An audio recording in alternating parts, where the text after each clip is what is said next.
Hey everybody, Mr. Connor here from Clover. I hope that you've all had a great week we have here in Clover. This week in Clover, in phonics class, we've been looking at ending sounds. So for the short A, so at, were two examples that we were doing this week.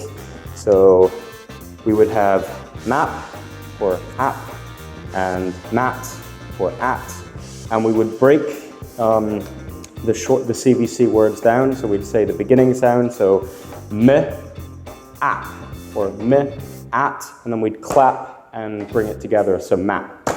And then we would get them to put them up on the wall underneath the correct ending sound, which most of them, I'm pleased to say, were actually very good at doing. There were a couple confused students, but after sounding out the ending multiple times, it eventually seemed to click, and they would follow it through afterwards. We also continued looking at sport. So this week we've been trying to talk about as many different sports as possible.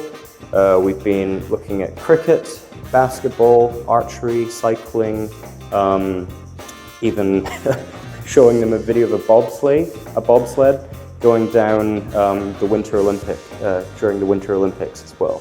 And what we have them do, we have them use one of these, and they go up to the board, and I say the sport, and I see if they can recognize it here, and then they come up and hit it to identify it. In stories, we've been reading this book here. It is called Look Inside Sports. Okay, and this is a very comprehensive book that talks about many different sports that you will find at the Olympics. So track and field, athletics, cycling, and we talk about these cyclists, and we show how they are aerodynamic. They've got very thin wheels, and they've got like pointy helmets, very streamlined, okay? A lot of these words are quite complex for the students, so we try and use very simple terminology for them.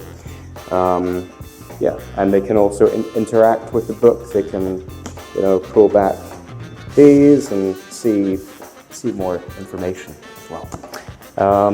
In mathematics this week, we've been counting to 20. We've been looking at some sequences, trying to relate it to the theme of sport. So we might have a basketball, soccer ball, volleyball, basketball, soccer ball, volleyball. And then gradually they become more complex. And I'm pleased to say most of the students are pretty good with problem solving as well. And then in cooking class, we made American football brownies. The students got to see the whole process. They got to decorate the brownies using icing. Yeah, so it's been a pretty good week here in Clover, and have a good weekend. Okay, see you later.